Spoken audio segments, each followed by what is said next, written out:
OK. Donc, comment on fait pour analyser ces images-là? Donc, analyser des matrices. J'ai fait une petite métaphore avec trouver Charlie parce qu'on connaît tous un peu c'est quoi trouver Charlie. Donc, si par exemple, on a cette grosse image-là, puis on veut chercher cette image-là dedans, on sait que Charlie ressemble à ça. Qu'est-ce que vous faites dans votre tête pour aller trouver Charlie dans l'image? On garde un peu comme une image mentale de Charlie ressemble à quoi. Puis on va aller parcourir l'image avec nos yeux, puis on va essayer de voir quand est-ce que ça concorde le plus avec cette image-là mentale qu'on a gardée. OK. Donc, c'est un peu ça. Donc, c'est un peu ça qu'on fait ici. En fait, là, on a ça en tête, on se promène dans l'image. Il va venir un point où les deux images vont concorder le plus qu'on pouvait s'attendre. C'est là qu'on va savoir qu'on l'a trouvé. Bon, petit bug. OK. Et là, ça concorde, fait qu'on l'a trouvé. Je ne sais pas si ça vous fait penser à une opération mathématique. Là, si vous lisez le notebook, vous allez le voir, c'est quoi le mot, là? La convolution, ouais. En fait, c'est ça qu'on fait quand on regarde une image comme ça, c'est vraiment une convolution.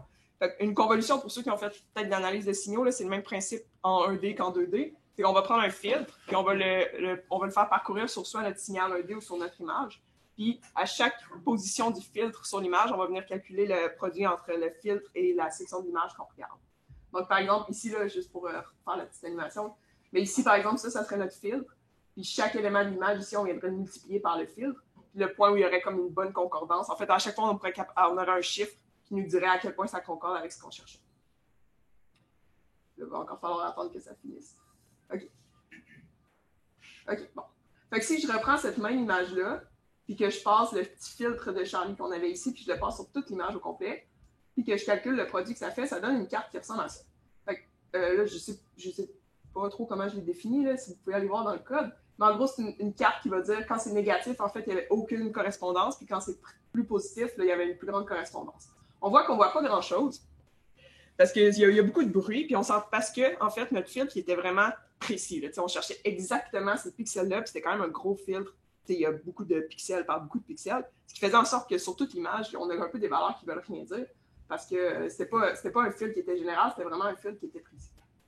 Donc, si on regarde, par exemple, la section dans cet océan de bruit-là, puis on essaie d'aller voir le point où la valeur était maximale, ben ça donne que c'était exactement la position de Charlie, parce que c'est ça qu'on s'attend, c'est la position où le filtre correspondait le plus possible avec ce qu'on cherchait dans l'image. Fait que juste de faire une convolution, en fait, ça vient un peu imiter ce que nous, on faisait avec nos yeux, puis en regardant à quoi il ressemble Charlie dans notre tête, on est capable d'aller trouver c'était quoi la position maximale, puis c'est effectivement là où il était. Maintenant, si on veut le trouver dans une image qui est différente, comme celle-là. Oups, ça aurait pu ajuster un peu. Parce qu'on avait un filtre tellement précis qui s'appliquait à comme l'image où on a pris le filtre. Mais en fait, il n'est pas général pour d'autres images. Donc là, j'ai appliqué le même filtre à cette nouvelle image-là. On a ce résultat-là. Si on regarde les régions qui sont maximales pour le filtre qu'on a appliqué, okay, on voit qu'il est là, mais si on regarde dans la carte de convolution ici, il n'y avait pas vraiment de zone d'activation maximale dans cette région-là. Dans le fond, ça ne nous aurait pas permis de le trouver. On peut regarder, on peut comparer en fait avec les sections qui sont rouges. Vous voyez peut-être mal, mettons, ici, il y a une grosse section rouge. Si on regarde dans l'image, ça semble correspondre à quoi? C'est dans ce coin-là, on voit, il y a un petit bonhomme avec un chandail rayé rouge et blanc. C'est peut-être ça qui est venu activer le filtre, mais ça ne correspondait pas à Charlie parce que c'était pas le bon filtre, celui-là. On est venu activer les rayures rouges. Mais en fait, la vraie position de Charlie, on ne voyait même pas son chandail rouge. Fait que le filtre, clairement, il ne s'appliquait pas pour cette image-là. OK, fait qu'on pourrait avoir l'idée de définir un filtre qui est plus général pour être capable d'aller le trouver. Fait que là, par exemple, j'ai mentionné son petit chandail rouge et blanc. Fait que si on vient définir un filtre carrément qui est juste des rayures rouges et blanches, est-ce qu'on serait capable de le trouver avec ça? Là, j'applique la convolution sur toute l'image, mais avec ce filtre-là, qui est vraiment plus simple. Peut-être qu'il pourrait quand même venir être capable d'aller chercher. Puis là, on voit que vu que c'est un filtre qui est beaucoup plus simple, il est venu activer plus de régions, parce qu'il y a beaucoup plus de régions qui vont ressembler à ça qu'une région qui ressemble exactement au filtre de Charlie qu'on avait tantôt. On peut voir ici la carte d'activation. On voit que, encore une fois, je pense que Charlie était ici. Là. On voit qu'il n'a pas vraiment été activé, parce qu'on voit même pas son chandail, en fait, dans l'image. Mettons qu'on applique un threshold sur cette carte d'activation-là, on peut venir voir c'est quoi les régions qui étaient le plus activées. Puis on voit, par exemple, ici, je pense que c'est un parasol rayé rouge et blanc. Il a été activé parce que notre filtre, c'est ça qui venait chercher, des rayures rouges et blanches. Si on compare un peu, là, même ici, ça semble être un contraste entre du rouge et du blanc aussi qui a été activé. Fait qu'on peut... on voit que c'est ça qui est activé. Puis je pense que ici, si vous venez de commenter des trucs, on peut essayer des fils qui sont différents. Comme par exemple des rayures en diagonale. On peut aller voir qu'est-ce que ça donne dans l'image. Mais des rayures rouges et blanches en diagonale, ça devrait venir activer peut-être encore probablement le petit parasol ici. Ouais. Si on met un threshold, on voit que ça a activé le parasol, ça a activé d'autres places où il y avait des rayures, même si c'était pas nécessairement rouge et blanc. Fait qu'on voit en général qu'un filtre qui est plus simple, qui est plus général, ça va venir activer plus de régions. Mais pour aller chercher quelque chose qui est vraiment spécifique, là, comme le Charlie dans l'autre image de tantôt, c'est moins efficace pour aller le trouver parce qu'il ne correspond pas exactement, c'est plus un filtre général. Okay. Si on regarde Charlie, ici, on voit que c'était pas assez précis pour l'activer. Je pense que j'en avais un autre filtre. Là, mais... OK, donc c'était une petite introduction à c'est quoi la convolution en comparant un peu avec ce que nous, on fait quand on cherche des éléments dans une image. Mais pour aller plus mathématiquement dans c'est quoi une convolution, je l'ai dit un peu tantôt, mais en gros, c'est si on a un filtre, par exemple celui-là ici, qui veut rien dire. En fait, c'est un fil de Sobel qui cherche des lignes verticales dans une image. Ben, si on prend ce filtre-là, qu'on le fait circuler sur l'image, ça doit laguer sur le projecteur, mais on voit le petit carré rouge qui se promène. Puis à chaque position du petit carré rouge, en fait, c'est la section d'image qu'on voit ici. On vient juste multiplier ces deux matrices-là.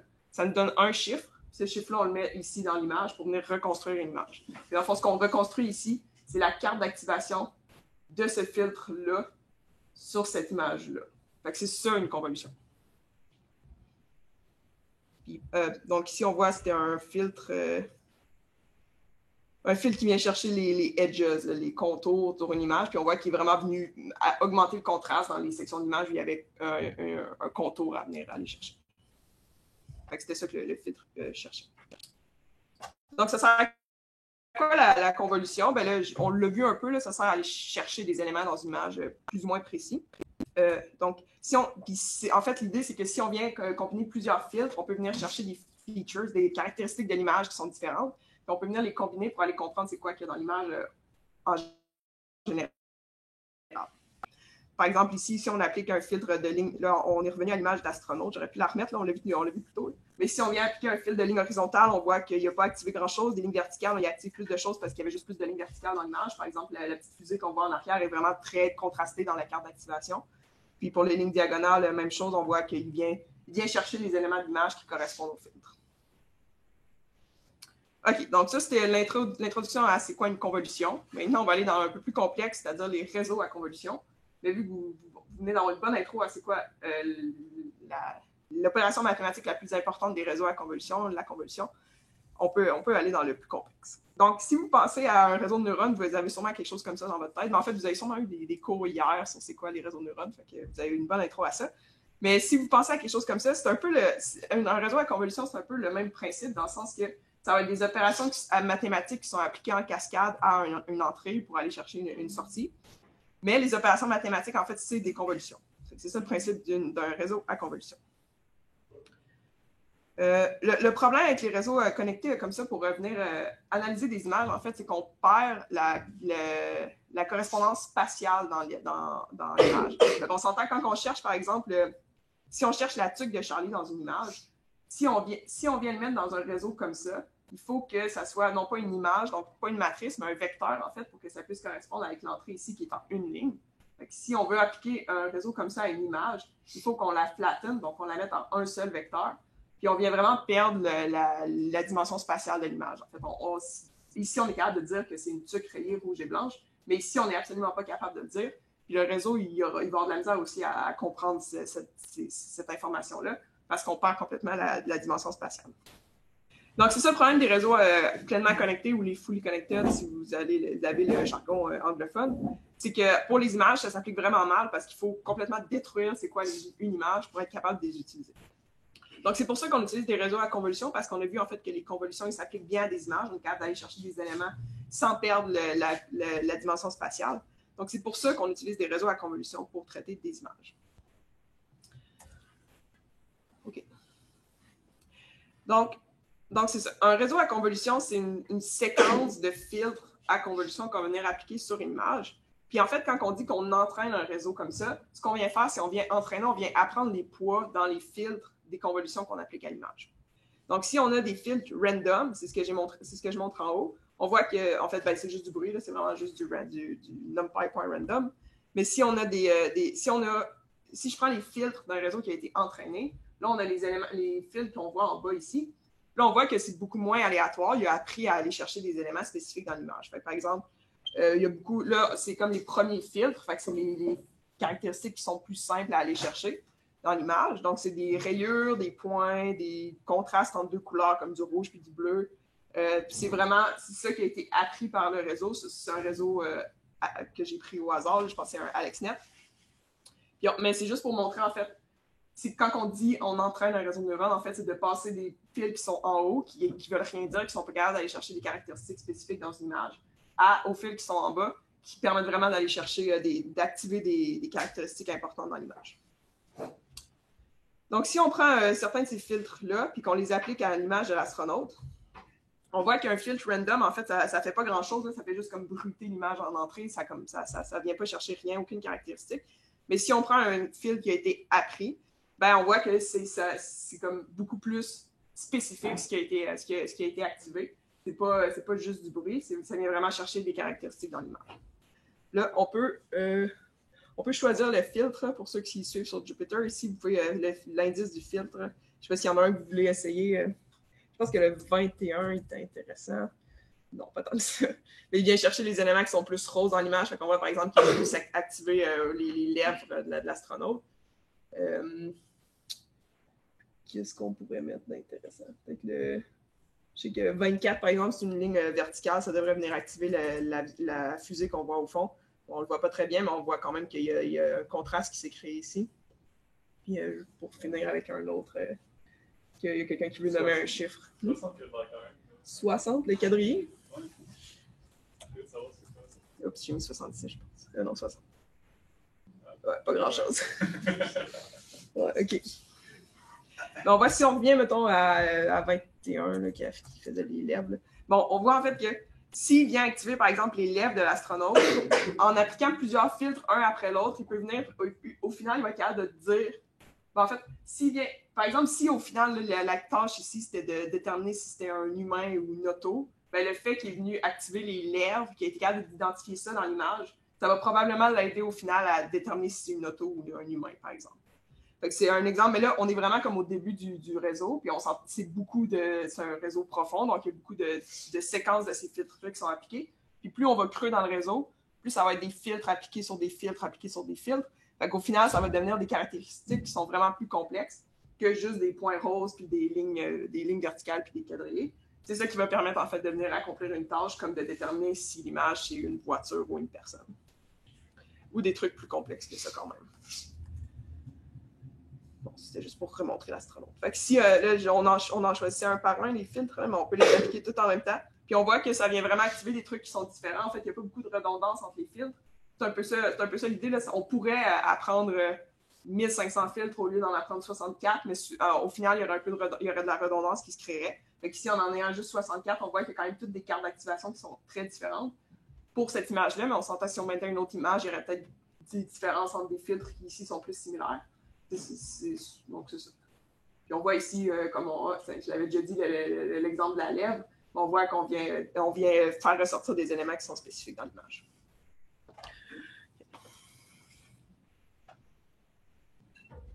Okay. Donc ça, je l'ai dit, c'était la première couche où les fils sont vraiment plus simples. Puis si on va plus creux, OK, ici, pour la première couche, c'est des exemples de petites sections de l'image qui viennent vraiment activer ces filtres-là. Puis on voit que ça correspond bien avec ce qu'on s'attend à ce que ça soit. Par exemple, des lignes diagonales, ça vient activer des lignes diagonales. Ou un filtre qui est juste vert, ça vient activer des éléments des images qui sont verts. Puis si on va plus creux, peut-être, c'est un peu dur à voir pour vous, désolé. Mais si on va plus creux dans le réseau, on voit que c'est des éléments qui sont plus spécifiques, qui sont plus définis. Par exemple, ici, ça ressemble vraiment à des roues de voiture. Puis on voit que ça vient s'activer avec en tout cas, peut-être pas des roues d'auto, là, mais des ronds. Puis il y a des éléments plus spécifiques comme ça qu'on voit fait que plus on est creux dans le réseau, plus on est capable d'aller chercher des éléments qui sont précis versus juste des lignes rayées qui ne nous permettent pas vraiment d'accomplir une tâche dans les premières couches. Okay. Donc, un réseau à convolution, ça ressemble un peu à ça. C'est un peu la même chose que ce qu'on voyait tantôt dans le fully connected, mais au lieu d'avoir juste des vecteurs, en fait, c'est vraiment des matrices. Puis on se promène, on avance dans le réseau comme ça, on vient de plus en plus profond pour apprendre des fils qui sont plus complexes, pour au final accomplir une tâche quelconque, que ce soit de la détection ou de la segmentation. Ouais. C'est quoi du max pooling? OK, je pense que j'en parle plus tard. Mais je vais quand même le dire ici. Là. Donc, quand on fait des convolutions, on reste toujours comme dans la même dimension. Dans le fond, tu vas appliquer un fil sur une image qui va ressortir, ça va être à peu près la même dimension que ton image d'entrée.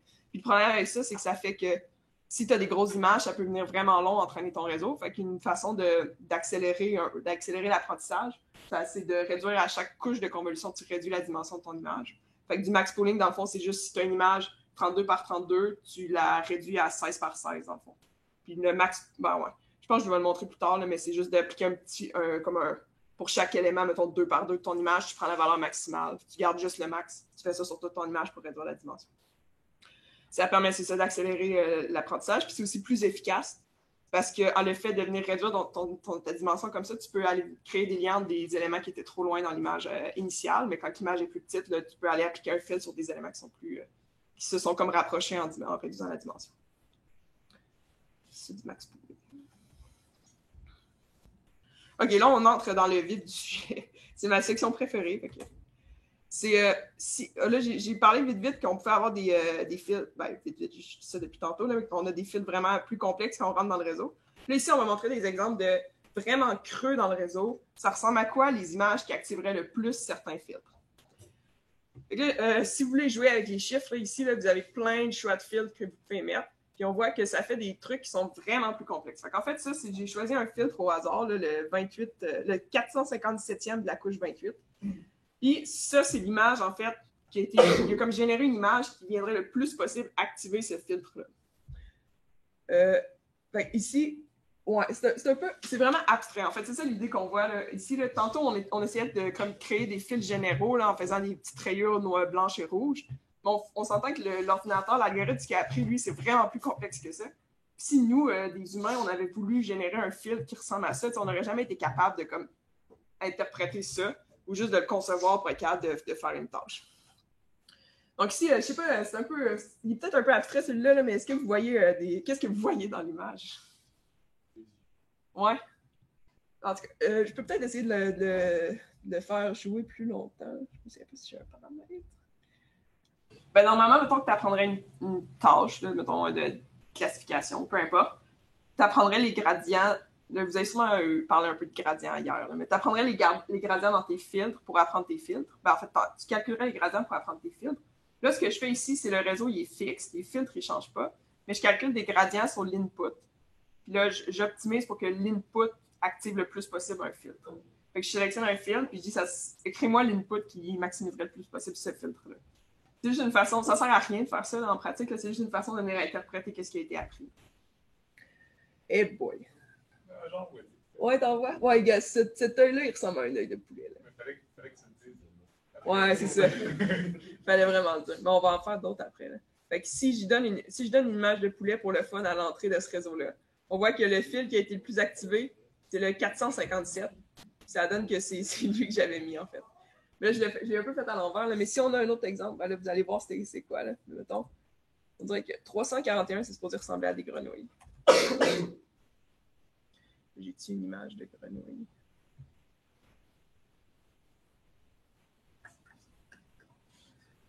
Image. Frog, JPEG. Et boy, ça ressemble plus à des poulets. J'ai changé? Ouais, j'ai changé. Bon, on va aller voir si ça active la classe poulet. Ouais, ça non, ok, non, ça c'est celui que j'ai sélectionné. Non, ça active ces classes-là. On peut aller voir 450 si ça ressemble à des poulets. Mais ça ressemble vraiment à des frogs d'habitude, celle-là. Ils ont changé leur poids, Torch? On va faire l'inverse. On va loader l'image de frogs. On va aller voir qu'est-ce que ça active. Oups. J'ai mis quoi, là? 450. Ok, ça, c'est supposé ressembler à des poulets aussi. Ça ressemble peut-être à des plumes. Là. On va aller voir qu'est-ce qui active les grenouilles. Si on lui donne une image de grenouille, on voit que les filtres les plus activés, c'est 206, 341. On va le voir 206, ça donne quoi?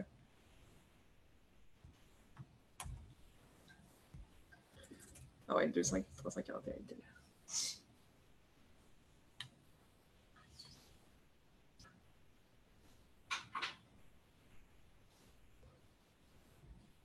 Je suis vraiment déçue là-dessus, ça marche vraiment bien.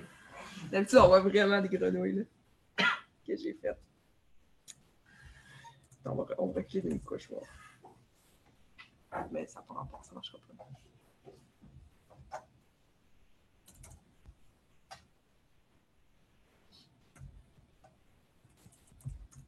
On peut, moi, je vois toujours des poulets. Là. Puis, ouais, c'est ça. Puis on peut voir aussi, si on va vraiment dans les premières layers, comme 0, c'est vraiment des filtres simples, comme on a vu tantôt. Par exemple, celui-là, c'est juste pour une couleur. Il vient s'activer juste par une couleur. Ou, bon, c'est vraiment beaucoup des couleurs, en fait. Si on va un petit peu plus creux, comme la couche 2, là, ça devrait devenir un peu plus complexe. Fait que ouais, là, c'est plus des textures. C'est vraiment des motifs qu'on vient chercher. Si on continue à aller creux, mettons qu'on va à 10, on va faire un jump. Là, ça devrait être encore plus complexe, mais pas non plus au niveau de la complexité des grenouilles qu'on voyait tantôt. Fait que là, oh, c'est comme des points, certaines couleurs.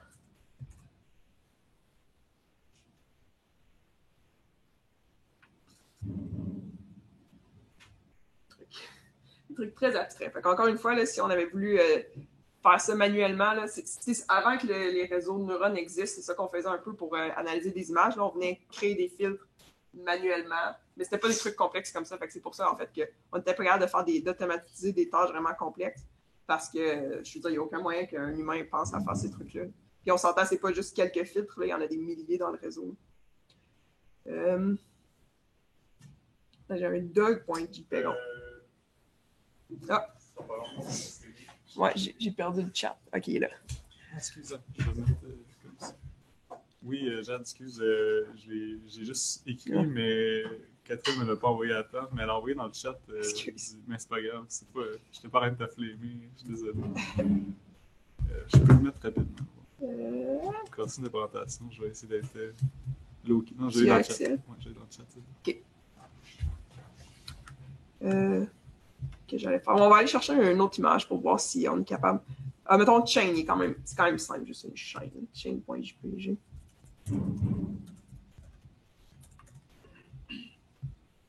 Et si on a une image d'une chaîne, on va aller voir qu'est-ce que ça active comme fil. C'est vrai, je suis rendu moins creux dans le réseau. Mais mettons, à cette couche-là du réseau, ça a beaucoup le 31. Si on va pour 31, ça devrait ressembler à une chaîne. Mais là, on était dans une couche qui était plus simple. OK, ça ressemble quand même un peu à des maillons de chaîne, puis on voit qu'ils sont dans la même direction, c'est la même orientation de l'image qu'on lui a donnée. C'est pour ça que c'est venu l'activer. Si on va dans le plus creux, bon, là, c'est le dernier qu'on va faire. Là. Et si vous voulez vous amuser à mettre des photos de vos amis, puis voir qu'est-ce que ça active comme filtre, vous pouvez le faire. OK. Si vous voulez aller voir comment le code fonctionne, là, je l'ai expliqué vraiment très sommairement, là, mais j'ai mis des liens ici. Puis si vous voulez aller voir d'autres exemples, eux autres, il y avait des plus belles images. Et puis celui à droite ici, c'était vraiment des poulets. Il faudrait que j'aille voir c'était quoi leur filtre. OK.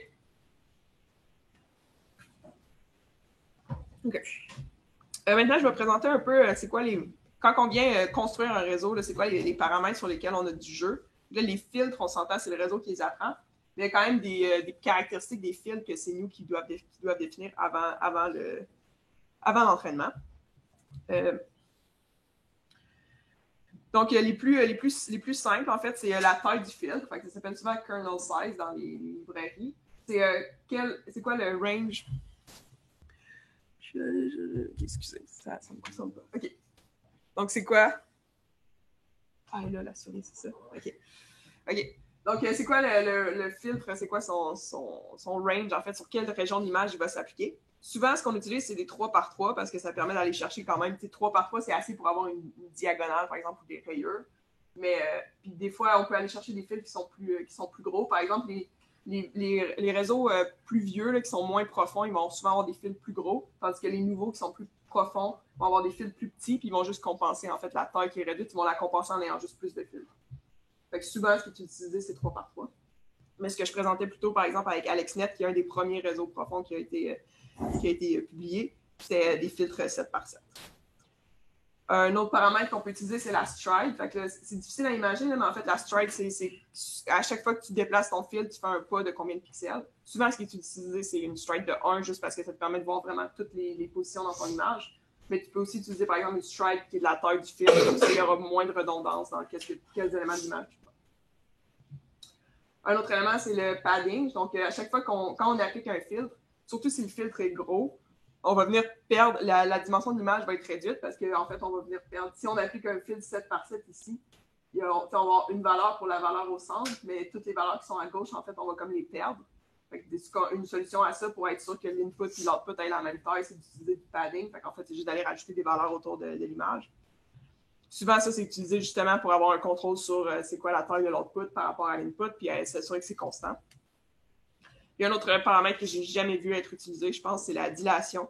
Mais c'est quand un filtre, au lieu qu'il soit vraiment juste sur une petite section d'image, est-ce qu'on peut comme le dilater puis aller chercher d'autres sections d'image, dans le fond, de comme skipper des pixels quand on applique notre filtre. Je n'ai pas vraiment d'intuition sur qu'est-ce que ça pourrait être, pour comment ça pourrait être utilisé, mais c'est un paramètre qui existe quand on définit. Tantôt, on a parlé un peu du max pooling, du pooling en général. Puis je l'ai dit un peu, là, c'est dans le fond, c'est pour venir réduire la taille des images, la taille des cartes d'activation dans le réseau, pour que ça soit plus rapide à apprendre ou juste plus efficace pour aller voir des liens entre des éléments qui sont éloignés dans l'image. Donc, par exemple, ici, c'est un exemple de max pooling. Donc, pour chaque section de 2 par 2 dans l'image, on vient juste garder la valeur maximale, puis on vient reconstruire une image comme ça. Fait qu'on a réduit la taille de l'image de moitié. Le côté de l'image de moitié ou l'aire de l'image par 4. Sans perdre d'informations parce qu'on est venu garder, dans le fond, les pixels d'activation qui étaient le plus élevés. On a juste éliminé ce qui était moins activé. Fait qu'on n'a pas nécessairement perdu tant d'informations, puis on a vraiment réduit la taille de l'image. Ici, c'est juste un exemple de c'est quoi que ça fait appliquer du max pooling. Fait que ici, c'est du max pooling, ici, c'est du min pooling. Mais on s'entend, là, ça, c'est des opérations qui sont appliquées sur les cartes d'activation, fait que ça n'a pas besoin de vouloir dire quelque chose, c'est juste que ici, on voit qu'est-ce que ça donne sur une image. Okay. Donc, sommairement, c'était comment que ça fonctionne des réseaux à convolution. Si vous avez des questions, n'hésitez pas. Maintenant, on va tomber un peu dans c'est quoi les applications, comment c'est utilisé. Il y a vraiment beaucoup d'applications, puis je vais juste en nommer quelques-unes, mais tout ce qui a trait à des images, il y a des très bonnes chances que ça at some point, ça utilisait des réseaux à convolution. Par exemple, la segmentation d'images naturelles, c'est très utile quand on conduit des autos autonomes. On ne les conduit pas, en fait, parce que c'est important de savoir qu'est-ce qui est dans l'image. En temps réel, de toujours être capable de dire ça, c'est des piétons, ça, c'est des voitures. Ça peut être des réseaux à convolution qui font ça en temps réel. Par exemple, il y a comme deux camps là, dans les autos automatiques. Là. Il y a le camp plus LIDAR qui vont utiliser des lasers pour être capable d'identifier qu'est-ce qui est dans le champ de vision. Puis il y a le camp vision numérique, comme les Tesla, qui utilisent juste la vision numérique. Fait que c'est juste des caméras qui analysent en temps réel tout ce qui est dans le champ de vision. Dans une application un peu plus... non, pas plus utile. Les autres aussi étaient utiles, mais il y a aussi des applications en médical. Fait que, par exemple, pour segmenter des images... Ça, c'est pas de ma faute, là, c'est le réseau pré-entraîné qui est sur Purge Vision, qui, je sais pas pourquoi, mais il est vraiment pas bon. Mais mettons, si on veut venir segmenter imaginez-vous que la carte de segmentation a fait du sens, mais si on veut venir segmenter des anomalies dans un scan de cerveau ou des tumeurs dans un scan de n'importe quoi, c'est des applications médicales qui permettent de venir assister les radiologistes ou peut-être pas les remplacer là, parce qu'on n'est pas rendu... on n'est peut-être pas rendu là, mais éventuellement, peut-être d'être capable d'analyser des gros volumes de données que les humains, on n'est juste pas capable de faire parce que c'est trop de données. Les algorithmes comme ça sont capables de le faire très rapidement. Les deux applications que je viens de montrer, c'est de la segmentation. Puis là, je montre juste un exemple de réseau que vous allez sûrement voir passer qui s'appelle un DNet. C'est comme le réseau le plus utilisé en segmentation qui a été inventé pour le médical spécifiquement. Puis ça utilise vraiment juste les opérations que j'ai déjà mentionnées, là, donc convolution, max pooling. Puis en fait, la particularité du lunettes, parce que quand tu fais de la segmentation, c'est important que la sortie de ton réseau soit à la même taille que ton image d'entrée, parce que sinon, tu ne pourrais pas avoir une concordance de pixel par pixel. Donc, ce que ça fait un lunette, c'est que ça vient réduire la dimension de ton image en max pooling. Puis éventuellement, ça va venir apprendre à la rescaler à la taille originale de l'image.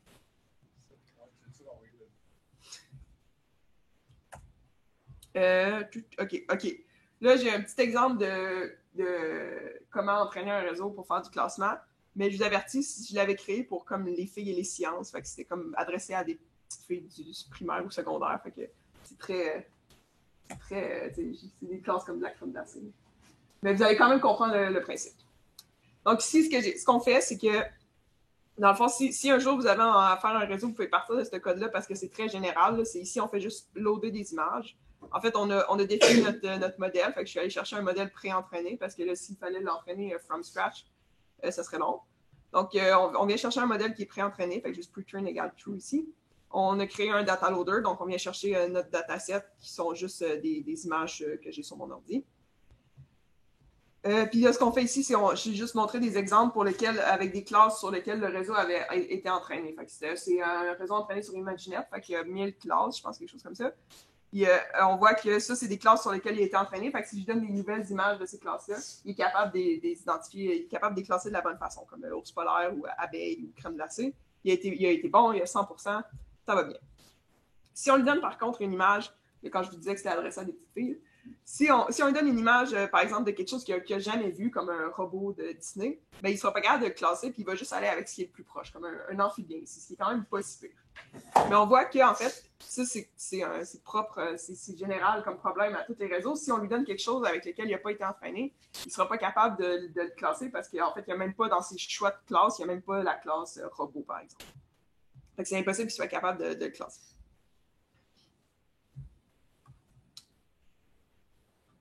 Okay. Ici, si on donne un autre exemple, par exemple, j'ai mis d'autres choses qu'il n'a jamais vues dans son entraînement, comme des cerveaux puis des neurones. Puis on voit qu'il va toujours aller avec ce qui est le plus proche. Le tyrolire, c'est quand même pas si loin, nœud, palloune, puis des méduses pour les neurones. Donc on voit, c'est normal qu'il soit pas capable de les classer parce que c'était pas dans son jeu d'entraînement. Là, OK, ce qu'on remarque ici, c'est qu'il dit souvent méduse pour des neurones. Fait que si on lui donne vraiment juste une batch d'image de méduse puis une batch d'image de neurones, on voit qu'il n'est pas capable de faire la différence entre les deux, puis il va souvent dire méduse pour des neurones. Fait que là, on va l'entraîner, en fait. On va lui dire, on va l'entraîner, on va le fine-tuner, pour classer la différence entre des méduses et des neurones. Fait que c'était ça la tâche qu'on va faire ici. Donc, ce qu'on fait, c'est qu'on lui donne les nouveaux noms de classe. Fait que maintenant, il a la possibilité de dire méduse et neurones. Puis, on va changer la sortie du filtre. Au lieu d'avoir 1000 classes possibles en sortie, il va juste en avoir 2. Fait que ça va vraiment être juste méduse, neurones. Donc, on garde quand même ces poids qui sont pré-entraînés, puis on va juste venir réentraîner sa dernière couche à la fin qui passe de 1000 classes à 2 classes. Donc, c'est vraiment rapide à entraîner. On va le faire en temps réel là, sur mon ordi. Vous allez voir qu'il s'améliore super vite. Fait qu'après une époque, il était à 63%, à 84%. Après 2 époques, il était à 100%.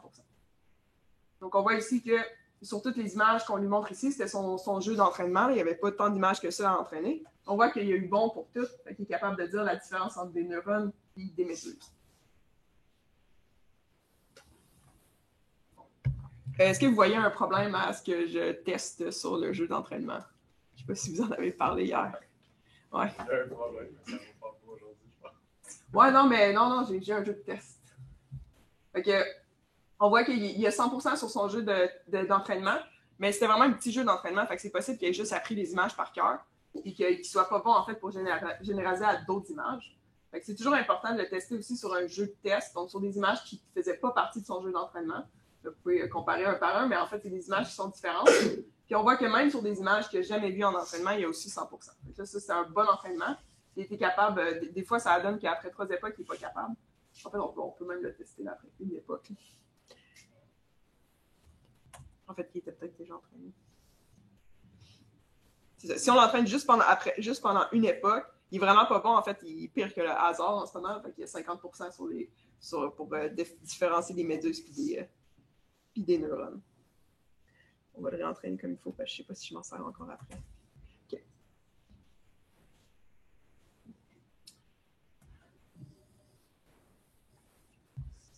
OK, bon.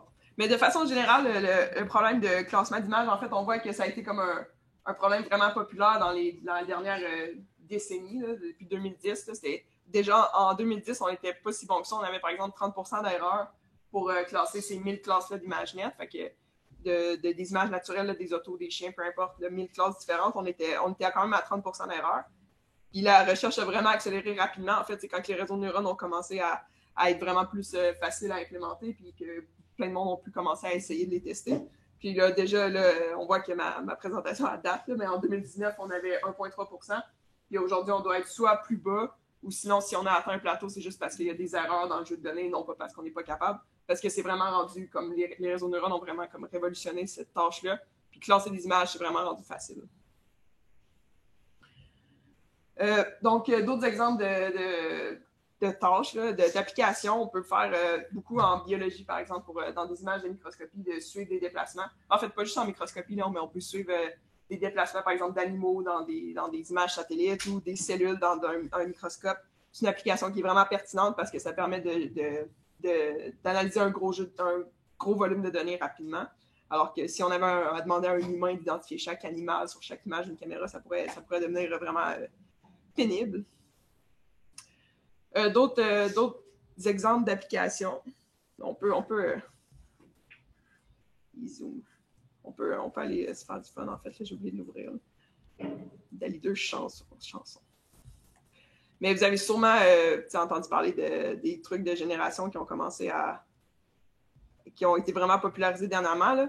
Mais la génération d'images, ça utilise des réseaux qui sont un peu plus complexes que des réseaux. En fait, ça utilise une partie du réseau qui est un CNN, fait que c'est encore à jour les CNN. Est-ce que quelqu'un veut donner un prompt, quelque chose à générer par DALL-E? Sinon, on va faire Surprise Me. Ah, ben non, on l'a déjà vu, ouais. Pourquoi pas faire un poulet grenouille pour rester sur le terme? OK. Quoi, un frog chicken? Ouais.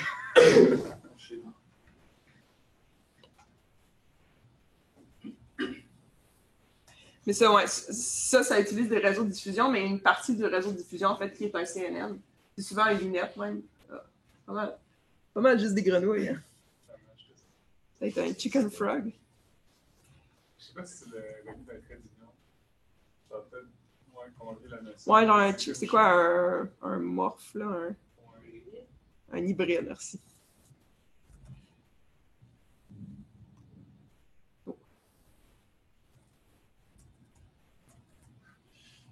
C'est une des applications vraiment très pertinentes des réseaux à convolution de pouvoir générer des images. Il n'y a pas beaucoup de chicken dans ces frogs-là. Okay, bon. De toute façon, je suis sûre que vous avez vu plein d'images pour sortir, là, puis vous n'avez pas plus besoin d'exemples. Mais c'est un exemple d'application des réseaux à convolution. Pendant longtemps, ça a été des GAN, là, mais maintenant, c'est des réseaux de diffusion. Mais dans les deux cas, ça utilise des convolutions. C'est encore pertinent. En termes de génération, là, il y a plein de choses qu'on peut faire. Comme cette application-là, c'en est une qui date un peu, mais de transformer des zèbres en chevaux et des chevaux en zèbres. Super pertinent. Pour transformer, par exemple, des cartes satellites en cartes routières de façon automatique. Augmenter la résolution d'image après qu'elle a été acquise. Ça peut être utile c'est beaucoup utilisé, par exemple, pour le stockage de données, fait d'être capable de réduire la dimension des images. Puis après ça, quand tu vas rechercher l'image, de juste retourner à la taille originale. Mais quand elle était stockée, on avait réduit la dimension de l'image, donc ça prenait moins d'espace. La génération d'images, on l'a vu vite avec DALL-E, mais ça fait longtemps qu'on fait ça, là, par exemple. Avec des GAN, là, on voyait des visages de personnes. C'est rendu que c'est vraiment utilisé, mettons, pour faire des publicités sur l'autoroute. Tu n'as plus besoin de payer un acteur ou un mannequin pour être sur ta publicité. Tu peux juste générer une personne. Puis il n'y a pas de question de droit d'auteur parce que ce n'est pas une personne qui existe. Mais bon, il y a quand même d'autres problèmes éthiques avec ça. Mais on peut générer ce que tu veux, hein, comme des chats. Bon, ici, DALL-E 2, j'avais mis un lien. J'ai dit... sommairement, c'est un peu rendu obsolète, les GAN, mais pendant longtemps, c'est ça qui a été utilisé pour générer des images. Puis de la façon que ça fonctionnait, c'est on avait un réseau, les deux réseaux ici, le générateur et le discriminateur, c'était deux réseaux à convolution. Le générateur, ce qu'il faisait, c'est qu'il prenait un input, soit une image ou juste du bruit. Il générait une image. Puis le discriminateur, lui, sa job, c'était de dire est-ce que cette image-là est vraie ou est fake. Puis le fait que ces deux réseaux-là soient entraînés ensemble, ça faisait en sorte que le générateur, il était obligé de générer des images qui avaient vraiment l'air vraies pour venir tromper le discriminateur. C'est ça qui a fait en sorte, c'est ça qui a créé comme une révolution en génération d'images, juste le fait d'avoir ces deux jeux-là de min-max entre deux réseaux, parce que ça faisait que les images étaient vraiment réalistes. Donc, pas de questions par rapport à ça. Normalement, je finissais ma présentation en donnant des points de repère pratiques pour démarrer un projet. Mais je pense qu'hier, vous avez eu comme une présentation complète sur comment préparer un projet. Fait que ça va peut-être avoir d'overlap, mais je vais présenter cette partie-là quand même. Fait que la première étape à se poser, la première question à se poser, c'est vraiment est-ce que vous avez besoin de l'apprentissage profond? Parce que l'apprentissage profond, ça demande quand même beaucoup de ressources de calcul, ça peut prendre beaucoup de temps. Puis des fois, c'est vraiment pas nécessaire, si c'est une tâche super simple, c'est pas nécessaire d'y aller avec des gros réseaux super compliqués à entraîner. Fait que j'ai mis des liens vers d'autres sortes d'algorithmes de machine learning qui sont beaucoup plus simples et qui souvent s'entraînent en comme 5 secondes au lieu que ça prenne des heures sur des GPU. Puis c'est comme la forêt aléatoire ou juste la réduction de dimensionnalité par composante principale. Des fois, c'est super, ça marche super bien pour des tâches qui sont plus simples. Fait que c'est pas parce que c'est comme le buzzword du moment d'utiliser des réseaux profonds que ça s'applique nécessairement à tout. Aussi, par exemple, pour faire de la segmentation, des fois, là, c'est une image super facile avec juste des cellules, mais des fois, juste mettre un threshold, c'est suffisant pour venir segmenter certains types d'images. Puis d'autres méthodes comme ça. Les grandes étapes à suivre, là, quand on commence, mettons que vous avez identifié que ça vous prend un réseau de neurones profond pour votre tâche, vous avez essayé des méthodes plus simples et ça ne fonctionne pas. La première chose à faire, c'est vraiment de bien définir la tâche. Donc, c'est facile de dire je veux segmenter quelque chose, mais est-ce que c'est de la segmentation binaire, comme juste du foreground, du background, ou est-ce que c'est vraiment de la segmentation sémantique, donc d'aller donner une classe à chaque pixel? Par exemple, ça, c'est un piéton, ça, c'est une auto. Ou ça peut aussi être de la segmentation d'instance. Donc, est-ce que vous avez besoin de voir vraiment juste le foreground puis le background, ou est-ce que vous avez besoin de compter il y a combien de cellules dans votre foreground? Si vous avez une tâche de classification, de classement, c'est quoi vos classes? Comment est-ce que... Ouais, ça, j'y viens plus tard. Ça peut être une tâche de détection de génération. C'est ça. C'est une tâche de classement, combien de classes? Si c'est une tâche de segmentation, c'est quel type de segmentation? Aussi, très important à se poser comme question, c'est comment la performance va être évaluée. Fait qu'il y a des cas où c'est simple, tu dis juste ma précision en classement, par exemple, c'est suffisant. Mais des fois, il faut se poser plus de questions. Par exemple, dans des tâches médicales, comme exemple, ça se peut que les vrais positifs soient vraiment... les faux négatifs soient vraiment plus graves que les faux positifs, par exemple. Fait que ça se peut que dans ta métrique d'évaluation, tu vas donner plus de poids aux faux négatifs parce que si tu manques une tumeur dans une image versus si tu en imagines une, ça n'a pas le même effet sur le patient, par exemple. Fait que c'est des questions à se poser. Tu sais, vraiment, ça va être quoi la métrique de performance? Puis est-ce que c'est vraiment une métrique qui est appropriée au contexte et à la tâche? Ensuite, ce qui est très important quand on parle de tous les algorithmes qui sont data-driven, mais particulièrement pour l'apprentissage profond qui a besoin de beaucoup de données, ce qui est important, c'est de bien préparer ces données-là.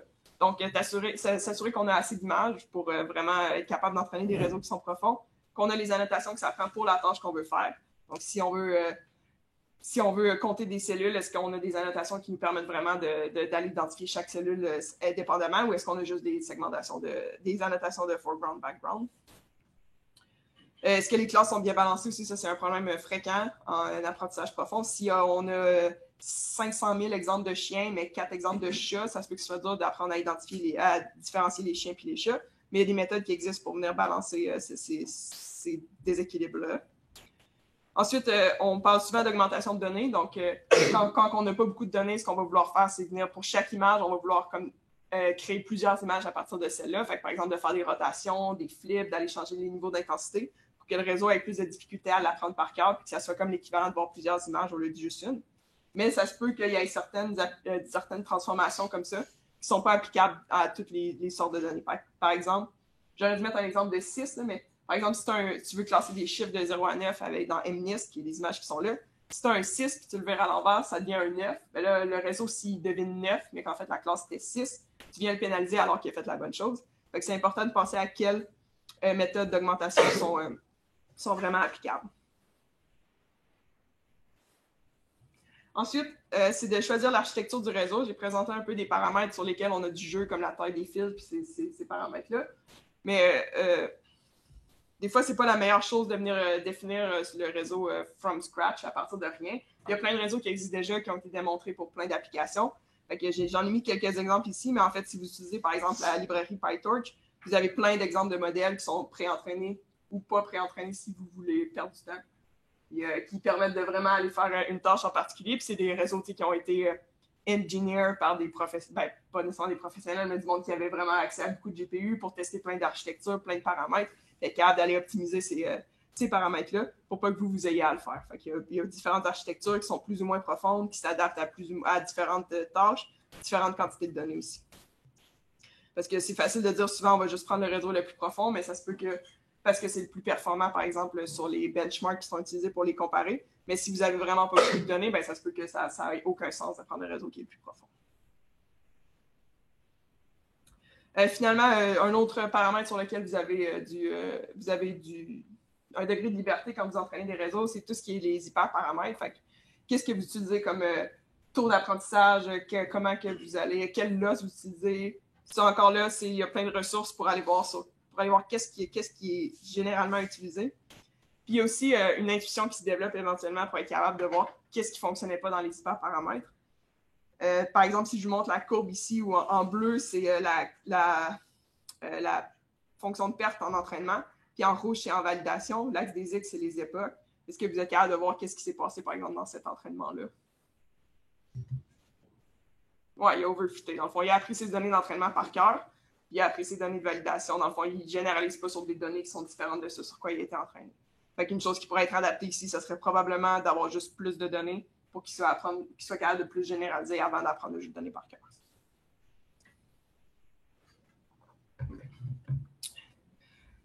Puis ça termine, le notebook se termine avec une liste de ressources, que ça pour faire de l'analyse d'images, différentes librairies qui existent pour l'apprentissage profond, des ressources comme le Deep Learning Book qui est gratuit sur Internet, des channels YouTube qui sont pertinents. Towards Data Science, il y a beaucoup de blog posts là, souvent qui sont plus vulgarisés, qui sont vraiment faciles, puis il y a souvent du code aussi pour aller le rouler nous-mêmes. En fait, je pense que c'est là que j'ai pris le code pour aller voir les activations des filtres. Si vous avez besoin de ressources de calcul, c'est rendu de plus en plus facile d'avoir accès à des GPU gratuitement, comme avec Google Colab. Une application en vision, puis une explication plus visuelle des CNN. Il y a des trucs quand même que j'ai empruntés de ce site-là, je pense. Mais si vous voulez aller voir des représentations plus visuelles de c'est quoi les CNN. Donc, il nous reste du temps pour des questions, si vous voulez que je repasse quelque chose, ou juste en général, si vous avez des questions sur autre chose aussi.